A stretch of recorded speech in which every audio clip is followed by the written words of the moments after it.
Hi, I'm Maggie, and I'm part of the TESS Research Foundation. I have 2 siblings with SLC13A5 Deficiency. People with SLC13A5 Deficiency have trouble doing certain things. To help with that, my brother and sister go to an occupational therapist about once a week. Today I'll be meeting with Brie, one of my brother's occupational therapists. Hi, Maggie. Hi, Brie. How are you? Good. How are you? Very good, thanks. Is it okay if I ask you a few questions today? Sure.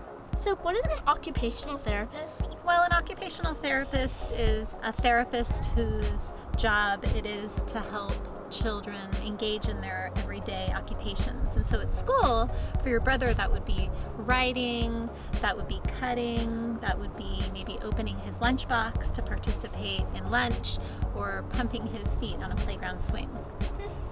Brie, what are some fine motor skills? Fine motor skills that I work on with your brother at school have to do with picking up small objects with the pads and the tips of his fingers, because that can be difficult. He tends to use more of a raking or gross grasp when he picks up small objects. We work on holding a writing instrument, so crayons, pencils. We really work on getting more distal control and helping him hold it like you and I do with these 3 fingers. And the way he does that, he really benefits from larger diameter writing instruments, so wider ones. He tends to hold it, in his left hand like this.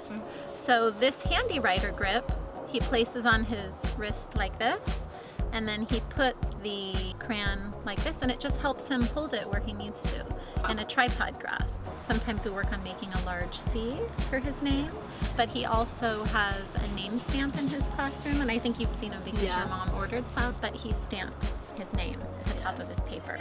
So I know, on some of his artworks, he has Colton, Colton, Colton, Colton. Yes, he tends to like to use the stamp in other places other than the name, but he's still practicing. Can you talk about some of the kinds of equipment you and my brother use? Sure. When he's seated at the table, we use this slant board, and this helps in positioning the paper at kind of the right angle in order to, utilize a more functional tripod grasp. So this board helps your wrist extend a little bit so that he can then color a little bit more easily. Me and him sometimes draw at our house. Oh, you do together? Yeah. Oh, what kinds of things do you guys draw together? Well, usually he just draws whatever's in his mind, abstract. Yeah, he does. We also use assistive technology. There are apps that your brother uses, and this is called ABC Genius. Can you show me A? You did it.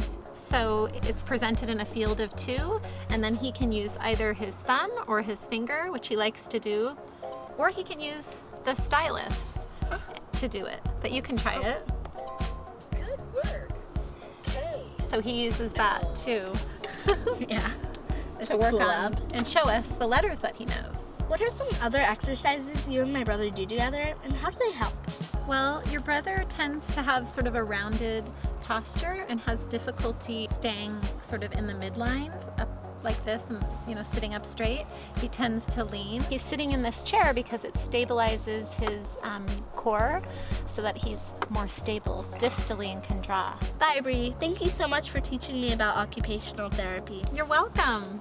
I enjoy working with your brother and your family. Colton, can I have a high five? High five. Good job, Colton. Bye-bye. Thanks for watching this video. Go to tessresearch.org for more information. See you later.